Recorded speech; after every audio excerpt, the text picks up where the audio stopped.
Bonjour et merci d'être là pour écouter cette présentation de quelques solutions spatiales au service des territoires.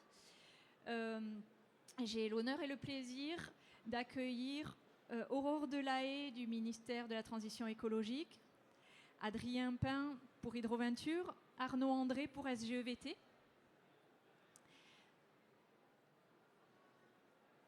Ça marche. Et pour commencer, juste une rapide planche pour expliquer le contexte dit Connect by CNES. Connect by CNES est une branche du CNES qui, comme son nom l'indique, a pour ambition de connecter le spatial avec le reste du monde. N'ayons pas peur des mots. On est là pour ça. Et comment on connecte le spatial avec le reste du monde? On a plusieurs outils dans notre boîte à outils. Je suis un peu gênée par cette planche qui met connecte au centre. J'aime mettre le besoin au centre. Mais là, ça permet de montrer l'ensemble des satellites de connect, disons, au sens figuré. Dans notre boîte à outils, il y a des formations en ligne, une formation notamment qui s'appelle Ambassadeur du spatial, qui est une formation gratuite et qui permet à chacun de s'acculturer. Il y en a 3 par an, si je ne dis pas de bêtises, 3-4 par an. Des moyens de financement, des moyens de support technique. Le CNES peut accompagner techniquement en fonction des besoins. Je ne vais pas passer tous les satellites qui sont présentés là. Je pointe juste le dernier, le point communication et promotion. C'est ce qu'on fait aujourd'hui. C'est cette mise en réseau, cette mise en visibilité des applications du spatial. Et on va commencer tout de suite en donnant la parole à Aurore. Non, pardon. On le fait dans l'autre sens ? On le fait dans l'autre sens. Ah ouais. Oh, alors on avance ? Allez, on avance. Pardon.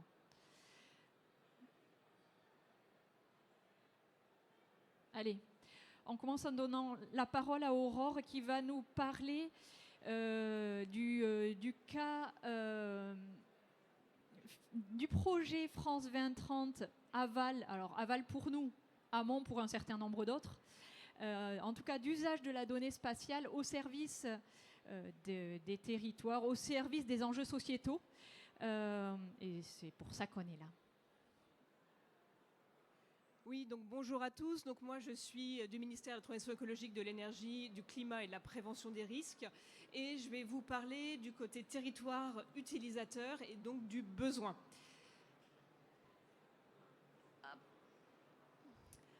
Alors, dans un contexte de changement climatique, la gestion de l'eau est quelque chose de vital, de capital, et qui pose problèmes et questions à beaucoup de nos gestionnaires et de nos territoires.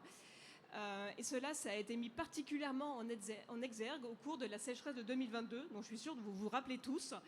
Et suite à cette sécheresse, les services de l'État, le ministère, a pris connaissance d'une émergence d'un besoin d'outils et de nouveaux outils pour les gestionnaires publics de l'eau.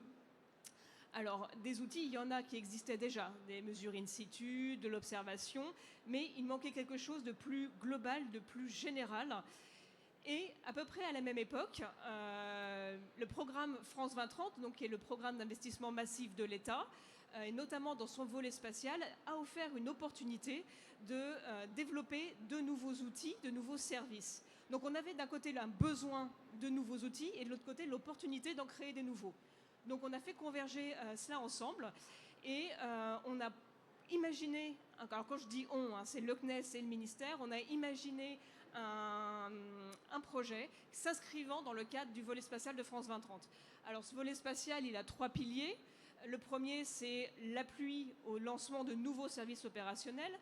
Le second, c'est la démonstration de services préopérationnels. Donc là, on remonte un petit peu dans la chaîne et on va un peu plus dans le développement et dans la recherche. Et le troisième pilier, qui ne concerne pas l'hydrologie, dont je ne vais pas vous parler ici, je l'ai d'ailleurs mis en grisé, c'est les nouvelles constellations de nanosatellites. Alors, quel est l'objectif de ce volet spatial ? C'est d'accompagner une prise de position stratégique, et dans notre cas sur l'hydrologie, de structurer l'écosystème. Donc on va avoir d'autres acteurs de structuration de l'écosystème qui vont intervenir après.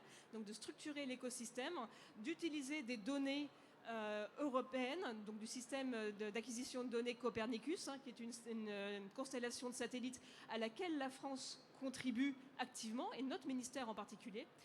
Et tout cela dans une approche intégrée pour répondre aux besoins des utilisateurs publics de la gestion de l'eau. Qui est-ce qui bosse dans ce projet ? Alors, il y a le ministère qui est le client, le donneur d'ordre. On a le CNES qui est l'opérateur. Et les personnes qui vont développer les outils et les services, ce sont des consortia d'entreprises privées, parfois associées à des laboratoires de recherche publics, qui ont été sélectionnés sur appel d'offres avec une sélection bien serrée et qui vont pouvoir développer des outils, des produits avec notre accompagnement. Pourquoi est-ce qu'on veut qu'ils travaillent avec des laboratoires de recherche publics ? Parce qu'en France, on a une recherche d'excellence. Et afin d'avoir des outils qui soient à la pointe de la technologie, des algorithmes à la pointe de ce qui se fait, c'est bien que tous ces gens-là travaillent ensemble. On veut vraiment des services à forte valeur ajoutée pour arriver à convaincre nos utilisateurs publics qu'en fait le spatial c'est vachement bien, ça peut faire plein de choses intéressantes et contribuer à l'acculturation au spatial tout en optimisant la gestion. Donc si on résume tout ça, dans le cadre du plan France 2030, notre direction de l'eau et de la biodiversité au ministère et le CNES ont lancé un appel d'offres courant 2023 pour l'achat et la démonstration de ces services. Ces services à destination des services de l'État et de tous les acteurs publics, le temps du projet. J'insiste là-dessus. Le client, c'est les acteurs publics. Le projet donc a maturé en 2023, s'est contractualisé en 2023 et a été officiellement lancé début 2024, en janvier 2024. Depuis janvier 2024, vous voyez, ça fait moins d'1 an, donc c'est quand même pas long, c'est un projet de 3 ans, donc ils ont le temps de travailler. Depuis janvier 2024, une première plateforme de visualisation des outils et services existe, elle est en ligne, vous pouvez aller jouer dessus, elle s'appelle Hydroscopia, et donc elle est disponible. Qu'est-ce qu'on y trouve ? On y trouve des informations qui vont concerner la France entière, donc métropole et département d'outre-mer, et on va y trouver des données qui vont utiliser l'imagerie spatiale depuis 2017 jusqu'à aujourd'hui, donc à la fin du projet jusqu'à fin 2026. Pourquoi 2017 ? C'est la date de mise en orbite des satellites Sentinelle-2 de Copernicus, donc autant récupérer toutes les données qu'on a pour travailler dessus. Qu'est-ce qu'on va y regarder ? On va y regarder, il y a 3 blocs scientifiques thématiques d'outils qu'on va retrouver sur cette plateforme. Le premier bloc, on va regarder la quantité d'eau. Quand on parle de sécheresse et d'inondation, la quantité d'eau, c'est pas mal de savoir ce qu'il y a dedans quand même. Donc la quantité d'eau, donc on va regarder grâce au spatial, à l'imagerie, au radar, quelle quantité d'eau on a stocké dans nos réservoirs. Voilà, en volume, parce qu'en surface, on sait déjà faire, mais en volume, là par contre, c'est un vrai défi. Ensuite, une fois qu'on a la quantité, il nous faut la qualité. Donc on va aller regarder différents paramètres physico-chimiques, comme la température, la turbidité, la teneur en chlorophylle A. Alors pourquoi la chlorophylle A ? Quand on a un milieu qui s'eutrophise, avec un développement d'algues vertes par exemple, là on est bien content de pouvoir le voir à grande échelle par satellite. Et là on va regarder notamment les plans d'eau, mais aussi certains cours d'eau, les plus grands. Et enfin, le troisième lot thématique, là on a travaillé en très étroite collaboration avec le ministère de l'Agriculture, de la Souveraineté alimentaire et des Forêts pour travailler sur donc, les parcelles agricoles, comment voir si ces parcelles elles ont été irriguées ou pas, et aussi aller regarder le couvert végétal, parce qu'on sait faire de l'eau avec le satellite, mais on sait aussi très bien faire du végétal, pour regarder les couverts de culture et d'interculture. Tout ça dans un cadre plus large de réglementation européenne. Donc voilà, beaucoup de sciences différentes qui vont tous se réunir sur le même portail dont je vous ai parlé, dont vous avez l'adresse affichée, qui s'appelle Hydroscopia, où on va pouvoir croiser tous ces paramètres. Parce que c'est intéressant de croiser de la qualité et de la quantité. C'est intéressant de remonter dans le temps et à terme, à la fin du projet, pouvoir regarder avec un autre type de données, comme les données météo, si ça correspond ou pas, comment ça colle. Ça peut être aussi très intéressant pour nous de voir l'impact de nos politiques publiques. Est-ce qu'en fait, ça sert vraiment à quelque chose, ce qu'on fait, ce qu'on demande aux gens de faire ? Donc voilà, c'est parmi tous les intérêts du projet. 2 derniers points et après je passe le relais. C'est un projet qui est co-construit avec les acteurs, donc avec les utilisateurs finaux. Ils sont avec nous, ils expriment le besoin et ils nous font leur retour sur chaque étape de développement. Parce que si ça ne leur sert pas à eux, que ça ne correspond pas à leurs besoins, ça ne sert à rien. Et enfin, les produits, je vous ai dit qu'on voulait des produits de très haute qualité.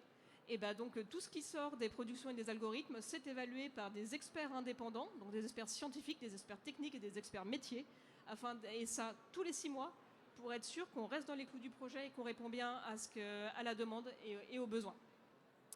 Si vous avez des questions, vous n'hésitez surtout pas à venir me voir ou à nous écrire à l'adresse qui est affichée ici. Donc derrière cette adresse mail, vous avez le ministère, le CNES, et on pourra répondre à toutes vos questions, vous mettre en relation. Et s'il y en a parmi vous qui sont intéressés par rejoindre le panel de co-constructeurs, vous êtes plus que bienvenus. Je vous remercie de votre attention. J'ai omis de dire en introduction qu'on allait parler d'eau sur toute cette session de pitch. Donc j'espère que vous êtes là pour ça.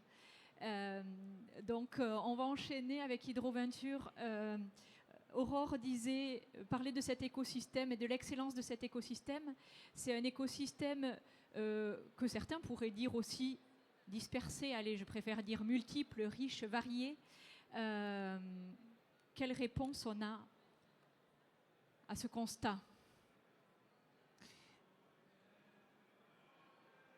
Eh bien, on a la réponse Hydroventure. Merci Florence. Je suis Adrien Pin et je suis business developer chez CS Group. CS Group est membre d'Hydroventure au même titre que 14 autres entreprises et laboratoires publics et donc entreprises privées. Donc comme Aurore l'a indiqué, est-ce que je peux me permettre de dire le MTE l'a rêvé, Hydroventure l'a fait? Presque. Non, je pousse un peu le bouchon.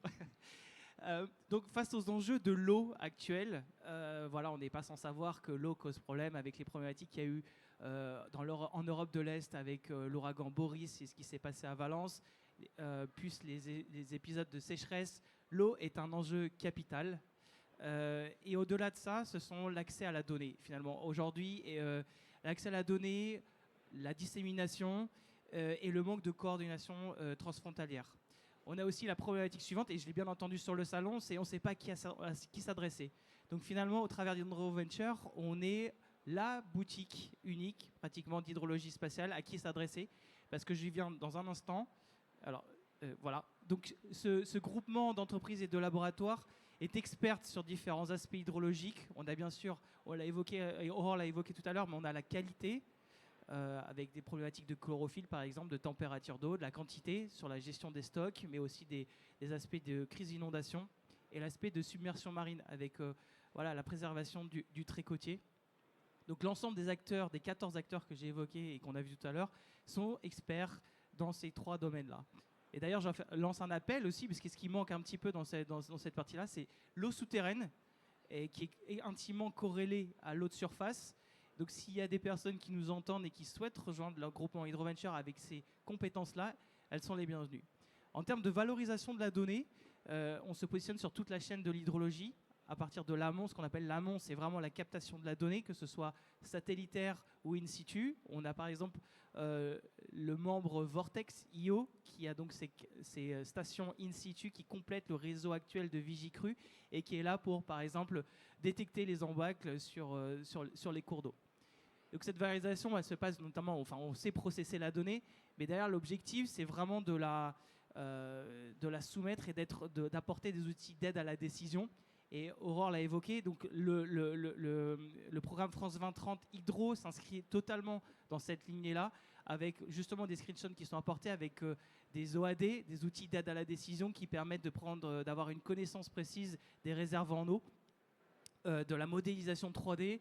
Et le troisième point qu'on a sur à droite, par exemple, c'est un screenshot qui montre la traficabilité lors d'un épisode d'inondation pour aider les services d'urgence dans leurs opérations, de savoir si des véhicules peuvent se déplacer ou atteindre les populations qui sont impactées par les inondations. Voilà, donc comment ça fonctionne, ce groupement? Et ce sera le dernier point. C'est donc on a une partie applicative, donc on met vraiment le besoin utilisateur des territorialités et des entreprises au centre de nos préoccupations chez Hydroventure. Donc c'est la partie de droite, l'applicatif. Et alors, quand on n'a pas la réponse en tant qu'entreprise, eh bien, on s'adresse aux laboratoires qui, eux, peuvent finalement aller faire la recherche, repenser le sujet et en écoutant encore une fois le besoin, creuser le sujet, apporter un TRL, en fait un niveau en termes de recherche et de connaissances qui soit suffisamment important pour qu'ensuite les industriels puissent le reprendre et l'aboutir en termes de commercialisation. Voilà, donc on fait des jumeaux numériques, on aide à la décision, je l'ai évoqué tout à l'heure, et on travaille cette modélisation à partir de sources de données qui peuvent être différentes. Si vous avez des questions, si vous êtes intéressés, donc on est sur le stand du CNES qui est proche du stand du ministère de l'Intérieur, ce sera peut-être plus facile à le détecter. Voilà, donc avec plaisir pour échanger avec vous d'ici la fin du salon. Merci.